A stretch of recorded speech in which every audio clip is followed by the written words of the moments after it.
Welcome to the Productivity Podcast.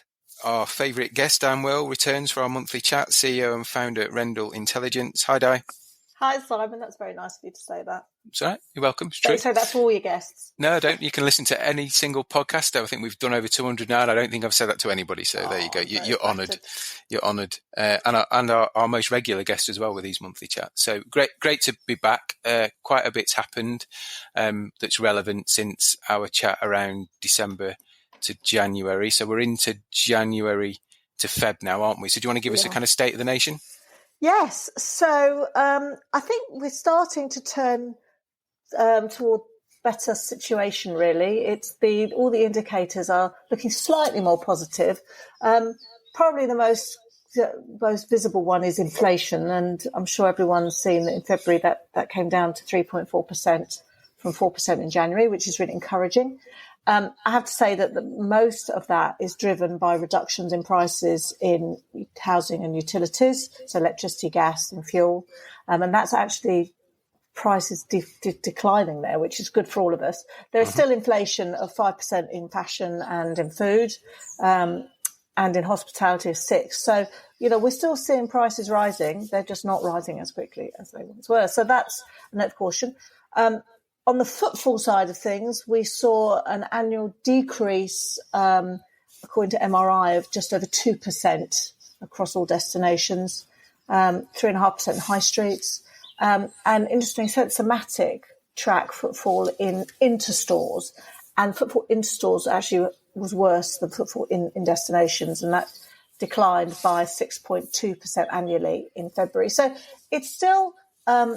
it's still challenging out there, but on the other plus side is consumer confidence measured by GfK is now sitting at what their overall index score is sitting at -21, which, unless you know GfK, probably doesn't mean very much. But if we compare that to February 2023, when it was -38, it shows that people are feeling more confident. So things are on the move in the right direction now, which is encouraging.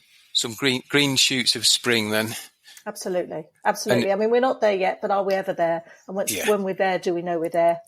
Yeah, exactly. So it's all a journey, isn't it? Not a destination. It is. And we kind of enter Easter really at the time of recording. We're in the week of Good Friday. It feels really early. It's probably one of the earliest Easters I've known. Weather's not supposed to be great. I think rain Friday. Saturday looks ish, Sunday looks ish, and then a bit of rain. Still cold. We've seen a bit of sunshine, haven't we? But it's not. There's no sign of any blue sky, particularly on the horizon. So typically, I mean, my background pre-boots was DIY. Was our Christmas. So bedding plants, compost, gardening is when it takes off. Garden furniture, barbecues. Feels a bit early for that this year. So any thoughts on where we're likely to see trends over Easter? Yeah, and it's really interesting around what's going to happen Easter. I mean, having worked in, obviously as a co-founder of Springboard, and having looked at footfall over the years and the impact of an early Easter, you're absolutely right, Simon. When it's early, it's more challenging because and I hate to talk about the weather because everyone talks about the weather, but, it does tend to be colder and, it's not quite that time to do a complete overhaul of your garden, perhaps.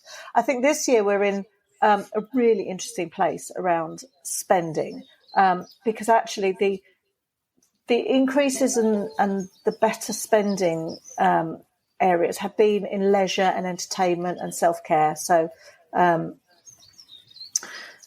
health and beauty, and that trend is going to follow. It's likely to. Well, I'm forecasting that it's going to follow through to Easter.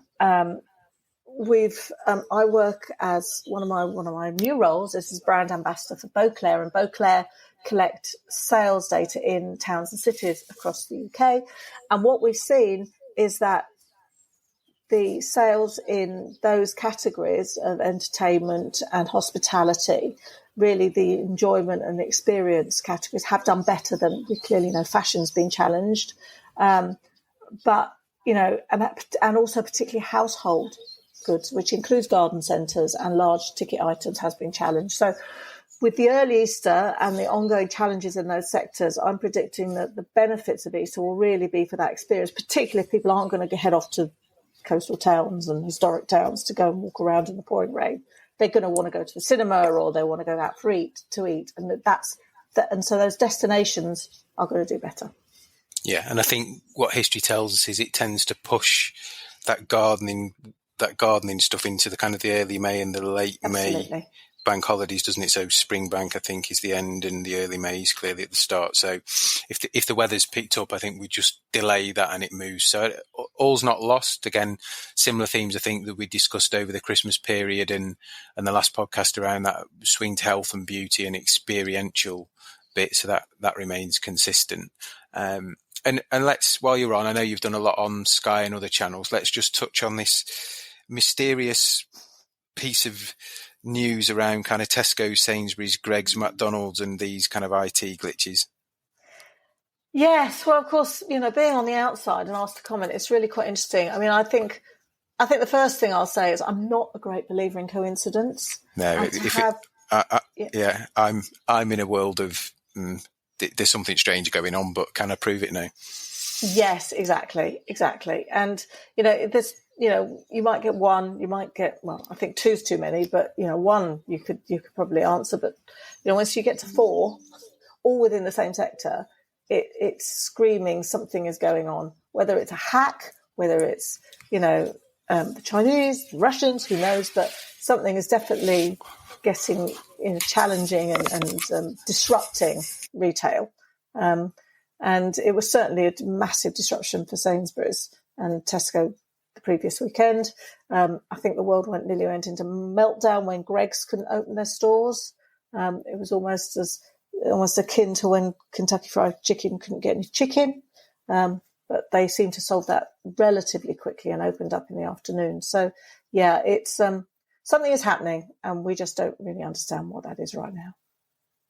So I think it's one of those just to watch this space, isn't it, and see if anything else happens. Easter's clearly a prime time for trading, so fingers crossed everybody can get through it without a glitch. But it just struck me as really strange. Not one, not two, but not three, but four people with very similar problems around processing stock or taking payment. Just too much of a coincidence.